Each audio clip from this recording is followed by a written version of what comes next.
아침에 십자가에 못 박히셨습니다. 9시에 십자가에 못 박히셔서 오후 3시에 운명하셨습니다.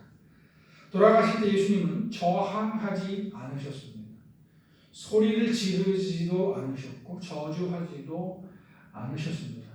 구약의 예언처럼 예수님은 털 깎는 자 앞의 양처럼 저항하지 않고 죽으셨습니다. 예수님께서 돌아가실 때 자기를 죽이는 자들을 용서해 달라고 기도하셨습니다. 6시간 동안 십자가 위에 달려 계시던 예수님의 몸에서 모든 피를 쏟으시고 물까지 쏟으셨습니다. 예수님이 십자가 위에 달려 계실 때 사람들이 조롱했습니다. 내가 하나님의 아들이라면 그 십자가에서 내려와 봐라. 남은 구원했는데 자기를 구원할 수 없느냐? 이스라엘의 왕이라면 십자가에서 내려와 봐라. 하나님의 아들이라면 하나님이 구원하시지 않겠느냐? 이렇게 사람들이 십자가에 못 박힌 예수님을 조롱했습니다. 분명 예수님이 못 박혔을 때 그 중에는 예수님을 따르며 예수님에 대해서 호의적인 생각을 가졌던 사람들도 있었을 텐데 예수님이 죽어가는 상황에서 예수님을 지지하는 목소리를 찾을 수는 없었습니다. 예수님은 십자가 위에서 7마디 말씀을 하셨다고 하는데요. 아까 드린 말씀도 있고 또 7마디 말씀을 하셨다고 합니다. 엘리 엘리 라마 사박다니, 나의 하나님, 엘리라는 것은 나의 하나님이라는 뜻이죠. 나의 하나님 어찌하여 나를 버리십니까? 예수님의 육체적 고통과 정신적 고통을 엿볼 수 있는 말씀입니다. 육체적 고통과 정신적 고통. 그런데 이 말씀은 예언의 성취였습니다. 시편 22편에 같은 말씀이 나옵니다. 그러니까 역설적으로 예수님께서 이 말씀을 하심으로써 자기가 예언을 성취하신 그리스도임을 보여주신 것입니다. 그러나 그 뜻을 생각하면 예수님이 얼마나 고통스러우셨는지 알 수가 있습니다. 그리고 그 고통은 단지 육신의 고통이 아니라 정신적 고통이었다는 것을 알 수 있습니다. 하나님에게서 버림받은 자의 고통이었습니다. 물론 예수님의 부활 후를 생각하면 하나님께서 예수님을 완전히 버리신 것은 아니었지만 예수님이 돌아가실 때 하나님은 예수님을 버리셨던 것입니다. 하나님이 예수님을 버리신다는 말은 말이 안 되지만 그것은 바로 우리를 위한 것이었다는 사실입니다. 예수님은 십자가 위에서 자기를 죽이는 사람을 용서해 달라고 하나님께 기도하셨습니다. 죄도 없는 자기를 죽이는 사람들을 저주해도 시원치 않을 텐데 예수님은 자기를 죽이는 사람들을 용서해 달라고 기도하셨습니다. 예수님은 공생애 중에 원수를 미워하지 말고 오히려 사랑하라고 말씀하셨죠. 근데 원수를 사랑한다는 것은 불가능한 겁니다. 왜냐하면 원수라는 말 자체가 사랑할 수 없는 존재라는 뜻입니다. 그렇죠? 원수라는 그런 뜻 아닙니까? 사랑할 수 없는 존재가 원수예요. 근데 그 원수를 사랑하라고 말씀을 하셨어요. 그리고 예수님은 십자가 위에서 실천하신 것이죠. 또 예수님은 십자가 위에서 죽어가는 강도를 용서하셨습니다. 예수님이 돌아가실 때 예수님의 좌우편에 강도들이 있었는데 한 강도는 예수님을 조롱했지만 한 강도는 회개했습니다. 그때 예수님은 회개한 강도에게 내가 나와 함께 낙원에 있을 것이다 라고 말씀을 하셨죠. 같이 죽어가는 예수님이 강도에게 내가 나와 함께 낙원에 있을 것이다 라고 말씀하신 일은 어찌 보면 우스운 일이라고 할 수 있습니다. 그러나 이 말씀은 예수님께서 죄를 사할 수 있는 권세를 가진 분이라는 사실을 보여주는 것입니다. 예수님이 중풍병자를 고치실 때 하신 말씀을 우리는 다 기억하고 있습니다. 예수님은 중풍병자를 고치시기 전에 그의 죄를 용서해 주셨습니다. 소자야 내 죄의 사함을 받았느니라 라고 말씀하셨습니다. 그래서 사람들이 예수님께서 신성모독한다 라고 생각했죠. 그러나 예수님은 중풍병자를 고치심으로써 자기에게 죄를 사할 수 있는 권위가 있음을 보여주셨습니다. 십자가 위에서도 강도의 죄를 사할 수 있는 권세가 있다는 것을 보여주신 것이죠. 예수님이 십자가에 못 박혀 죽으신 것은 예수님에게 힘이 없어서가 아닙니다. 예수님이 십자가에 못 박혀 죽으신 것은 다만 하나님의 뜻을 이루기 위해서였습니다. 예수님은 하나님의 뜻을 이루기 위해서 죽음을 받아들이신 것이죠. 그러므로 하나님의 아들 예수님에게는 강도에게 내가 오늘 낙원에 나와 함께 있을 것이다 라고 말씀하실 수 있었던 것입니다. 예수님은 다 이루셨다 라고 말씀했습니다. 사람들은 죽음을 앞두고 자기가 죽으면 안 되는 이유를 생각하죠. 왜냐하면 내가 아직 다 할 일을 하지 못했기 때문이다. 자녀를 키우지 못했기 때문이다. 자녀를 시집 장가 보내지 못했기 때문이다. 등등의 이유를 생각합니다. 근데 예수님은 돌아가실 때 다 이루었다라고 말씀했어요. 예수님은 철저히 하나님의 말씀에 순종하는 삶을 사셨기 때문에 그래서 자기의 사명을 다 하셨다라고 선언하실 수 있었던 것이죠. 예수님께서 십자가 위에서 남기신 말씀 중에 매우 인간적인 말씀들도 찾아볼 수 있습니다. 즉 자기 어머니에게 하신 말씀이죠. 여자여 보소서 아들이니이다 하는 말씀과 보라 내 어머니라 하는 말씀입니다. 나중에 말씀은 제자에게 하신 말씀이죠.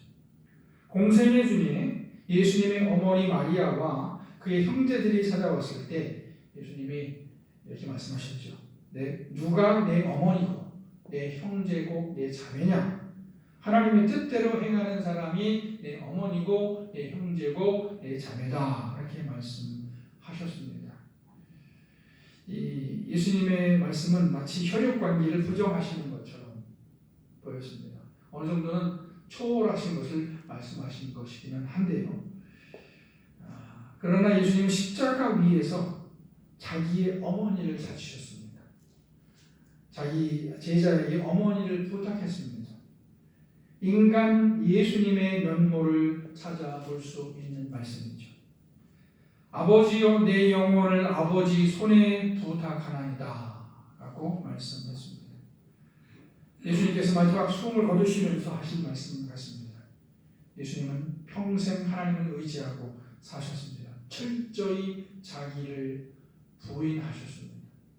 예수님께서 금식기도 하실 때도 자기를 부인하기 위한 것이었고 예수님께서 철야기도 하실 때도 자기를 부인하기 위한 것이었습니다. 그리고 부인하시는데 성공하셨죠.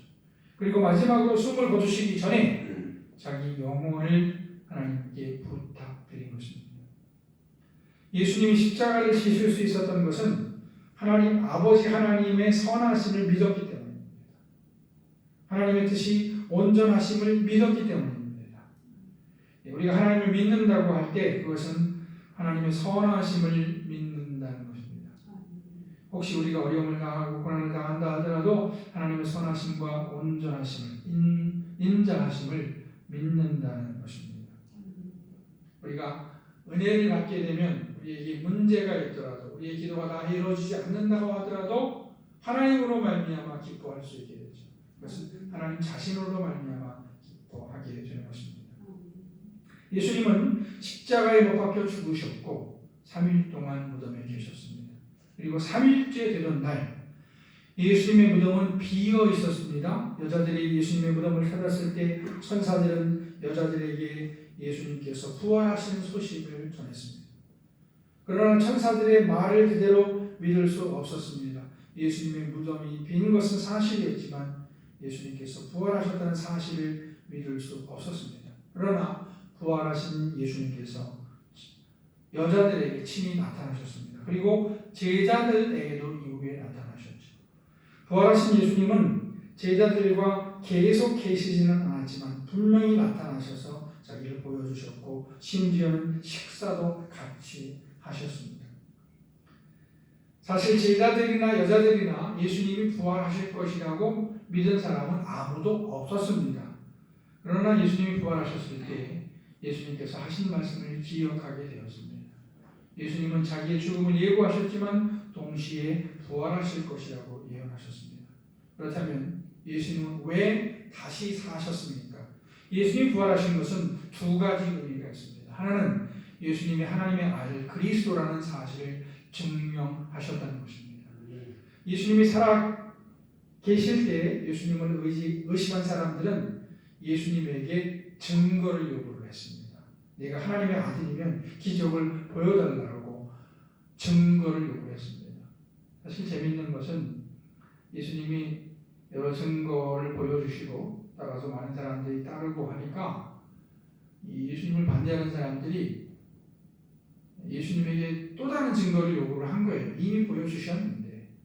그런데 예수님이 이미 보여줬다라고 말씀을 하셨죠. 그리고 계속 요구를 하니까 또 말씀하시기를 요나의 증거밖에는 보여줄 게 없다라고 말씀했습니다. 즉 요나가 물고기 뱃속에 들어갔다가 3일 만에 나왔듯이 내가 죽었다가 3일 만에 부활할 것이다 라고 암시, 예고를 하셨죠. 긴 설명을 하지 않으셨지만 암시를 하셨습니다. 예수님이 죽은 자 가운데서 부활하심으로 예수님은 우리가 믿을 만한 분이라는 사실을 보여주셨습니다. 예나 지금이나 세상은 예수님을 의심합니다. 예수님이 살아계실 때도 사람들은 의심했습니다. 심지어 예수님이 있을 수 없는 기적을 베푸셨을 때도 의심했습니다. 그러나 예수님은 부활하심으로써 최후의 증거를 보여주셨습니다. 물론 여전히 예수님이 부활하셨을지라도 세상은 의심하지만 최소한 예수를 믿는 우리에게 예수님은 믿을 만한 분이라는 확실한 증거를 보여주신 것입니다. 예수님의 부활은 살아생전의 소망을 주고 우리의 살아생전의 소망을 주고 우리가 죽어서도 소망을 주는 사건입니다. 예수님은 생전에 수많은 문제들을 해결하셨습니다. 물론 예수님께서 세상의 모든 문제를 해결하신 것은 아니지만 인간적으로 도저히 해결할 수 없는 문제들을 해결하셨습니다. 예수님이 부활하셨다는 사실은 우리가 살아생전에 여러 가지 문제를 만날 때 그 문제가 해결될 것이라는 강한 소망을 갖게 합니다. 우리는 얼마나 연약합니까? 너무나 연약하죠. 작은 문제만 만나도 우리는 얼마나 떨며 절망하는지 모르겠습니다. 제가 가끔 신경질을 우리 가족에게 낼 때가 있는데 왜냐하면 당황해서 그런 것 같아요. 제가 분석을 해보면 예상치 않은 굉장히 작은 예상치 않은 상황에도 우리는 얼마나 낙망하는지 모르겠어요. 낙망합니다. 조금만 불안해도 낙망하고 좌절하고 그야말로 일희일비하고 하는지 모르겠습니다. 그런데 우리 안에 예수님에 대한 소망이 있다고 하면 비록 어떤 큰 어려움을 만난다고 할지라도 우리가 이길 수 있을 것입니다. 소망만 있다면 우리는 어떤 어려움도 이길 수 있습니다. 우리의 마음이 무너질 때 우리의 육체가 무너지고 우리의 삶이 무너집니다. 소망이 없어서는 그렇게 되는 것이죠. 그러나 우리가 예수님의 부활을 기억한다면 죽음을 이기는 소망을 갖게 될 것입니다. 부활이 뭡니까? 죽어도 사는 거예요. 이스라엘 백성들을 홍해가 가로막고 애국 군대가 뒤에서 뒤쫓았을 때 아무 소망이 없었습니다. 그때 모세가 너희는 가만히 있어서 여호와께서 너희를 위해서 행하시는 일을 보라라고 말씀했는데 그렇게 하나님 말씀이 선포될 때 새로운 기적이 나타났습니다. 요즘 전 세계는 코로나 바이러스와의 전쟁을 벌이고 있습니다. 그래서 세계 3차 대전이라고 하죠. 지금 세계 3차 대전이라고 합니다. 이때 우리가 위생을 철저히 하고 거리 두기를 실천하는 것도 중요하지만 우리의 마음을 지키는 것이 또 매우 중요합니다. 부활하신 예수를 생각할 때 우리는 절대 소망을 갖게 될 것입니다. 예수님의 부활은 우리가 살아서 삶을 지탱하는데 힘이 됩니다. 그래서 우리가 신앙생활하는데 신앙생활의 중요한 의미 중에 하나가 바로 우리 삶을 지탱해 준다는 것이죠. 그런데 우리가 죽은 후에도 부활은 우리에게 힘이 됩니다. 왜냐하면 부활은 죽어도 죽지 않는 것이기 때문입니다. 성경은 우리의 육신이 썩게 되면 우리가 죽음을 죽지 않을 몸을 입고 부활하게 될 것이라고 말씀합니다. 예수님은 영생을, 우리의 부활을 미리 보여주신 것이죠. 오늘은 우리 그리스도인들의 최대 명절인 부활절입니다. 부활절은 온천하에 예수님께서 하나님의 아들 그리스도이심을 선포하는 날입니다.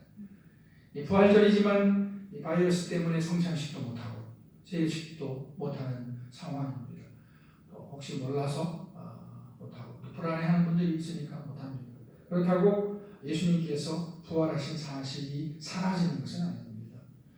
예수님은 우리의 영원한 소망이시고 우리의 힘이십니다. 비록 우리가 여러 가지로 어려운 가운데 있지만 예수님으로 말미암아 소망을 가집니다. 세상에는 여러 소리가 들려옵니다. 그러나 그 소리들은 우리 주 예수님이 곧 오실 것이라는 소망의 소리이기도 합니다. 사실 우리는 성경의 어떤 예언들에 대해서 좀 듣고 싶어하지 않지만 성경의 많은 무서운 예언들은 예수님 오시기 전에 있을 일에 대해서 말씀을 하고 있습니다. 그래서 여러 흉흉한 소리가 들린다 할지라도 그 흉흉한 소리에만 귀를 기울여서는 안 되겠습니다. 예수님께서 오셔서 우리를 구원하실 것이다 하는 소망을 가져야 하겠습니다. 정신을 바싹 차려야 하겠습니다. 말씀을 붙잡고 기도해야겠습니다. 우리의 영원하신 소망이시고 생명이신 예수님께 붙어 있어야 하겠습니다. 예수님의 구원과 소망이 우리 주양교회 교우들에게 이루어지길 바랍니다. 네. 기도하시겠습니다. 살아계셔서 역사하시는 하나님 아버지, 하나님 영광을 드립니다. 하나님은 태초부터 계시고 또 영원까지 계셔서 이 세상을 창조하시고 또 이 세상을 다스리십니다. 인간의 생사화복을 주관하시며 한 나라의 흥망 성쇠를 주관하십니다. 크신 하나님께 영광을 드립니다. 또 아버지 하나님께 영광을 드립니다. 우리에게 필요한 것을 날마다 공급해 주시며 우리의 신음소리에 응답하시며 우리가 두려워할 때 위로하시는 아버지 하나님께 감사를 드립니다. 또 오늘 부활절을 맞이하게 해주셔서 부활의 소망을 갖게 하시니 감사를 드립니다. 부활하신 예수님께서 우리 주양교회 교우를 마음 가운데 삶 가운데 임하셔서 안심하라고 말씀해 주시고 내가 너희와 함께 한다고 말씀해 주시옵소서. 연약한 분들 치료해 주시옵소서. 떨고 있는 분들 마음을 붙잡아 주시옵시고 불안하게 하지 않게 해 주시옵시고 하나님께서 함께 하시겠다라고 확약하여 주시옵소서. 예수 그리스도의 이름으로 기도합니다. 아멘. 네, 교회 소식 말씀드리겠습니다. 오늘은 오랜만에 뵙는 얼굴들이 많이 계시네요. 감사드립니다. 네. 우리 부활절 맞이해서 예수님의 소망과 능력이 우리 주양교회 교우들 한 분 한 분, 한 가정 한 가정 우리 주양교회에 충만하기를 바랍니다. 오늘 부활절이라서 원래 세례식과 성찬식이 있어야 되는데 말씀드린 대로 성찬식 하기가 조금 조심스럽고 또 세례식은 교육을 해야 되는데 교육을 했었는데 중간에 모이지 못해서 아직 다 교육을 못 마쳤습니다. 그래서 부득불 성찬식과 세례식을 오순절 그러니까 성령 강림절에 하도록 하겠습니다. 5월 마지막 주인데요. 그때 하도록 하겠습니다. 네, 코로나 바이러스 사태가 우리나라에 그래도 많이 진정이 돼서 이제는 20명대로 내려갔는데 아직 외국에서 들어온 사람들도 있고 그래서 안심할 단계는 아니라고 하죠. 그래서 예배를 해보니까 온라인과 오프라인으로 예배를 드리도록 하고 그 사이에 점심 식사는 생략하도록 하겠습니다. 그래서 오늘은 또 부활절인데 부활절 점심도 못 드시고 해서 떡과 계란을 준비했습니다. 아까 제가 보니까 떡을 보니까 절편인가요? 다 절편? 네, 쑥절편과 흰절편 두 가지 정도 준비를 했으니까 하나씩 다 가져가시기 바랍니다. 계란은 몇 개씩 드리죠? 계란은 1인당 하나, 1인당 하나. 떡은 한 가정에 한 어떤 거죠? 하나? 한 팩? 예. 약소한데 하나씩 가져가시기 바랍니다. 예. 그리고 우리 교우를 다 출입도 못하시고 그럴 텐데 서로 기도하시고 또 구역장님들 뿐 아니라 우리 권사님들 특별히 이렇게 교우들에게 전화도 하셔서 안부도 좀 하셔서 서로 좀 소통을 좀 하시기 바랍니다.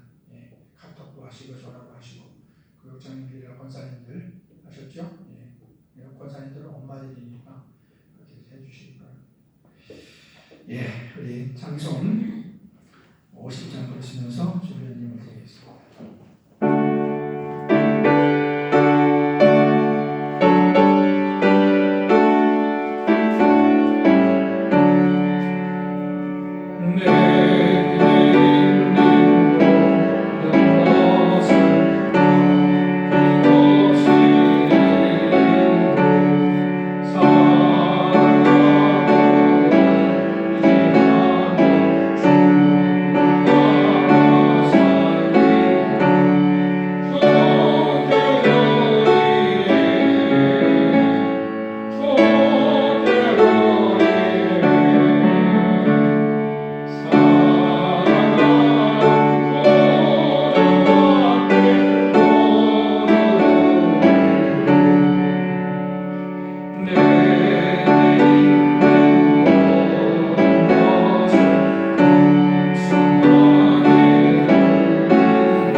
기도하시겠습니다. 하나님 아버지 감사합니다. 지난 한 주간 저희들에게 은혜를 베풀어 주신 것 감사드립니다. 하나님께서 우리에게 호흡을 주시고 먹을 양식을 주시고 입을 옷을 주시고 거할 집을 주셔서 이 땅에서 하나님의 은혜 가운데 살게 하시고 이 시간 특별히 부활주의를 기억하고 나와 예배드릴 수 있게 해주신 것을 감사드립니다.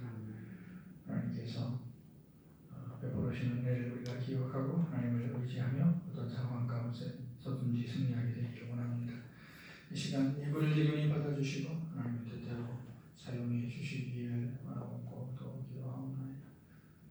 또 특별히 기도하는 것은 우리 식구 중에서 연약한 분들 기억해 주시고 치료해 주시옵소서. 우리 어르신들 하나님께서 강건하게 붙잡아 주시기를 원합니다. 또 이 전정아 집사님 다리가 많이 아프신 가운데 있는데 하나님께서 치료의 방선을 알아여 주시기를 원합니다. 또 우리 최정숙 권사님도 많이 또 이면역력 때문에 힘드신데 하나님께서 붙잡아 주시기를 원하고 또 우리 정기영님 기억해 주시고 하나님께서 강건하게 붙잡아 주시기를 또 원합니다. 우리 청년들의 믿음을 붙잡아 주시고 우리 또 교회 나오지 못하는 분들의 믿음을 붙잡아 주시기를 원합니다.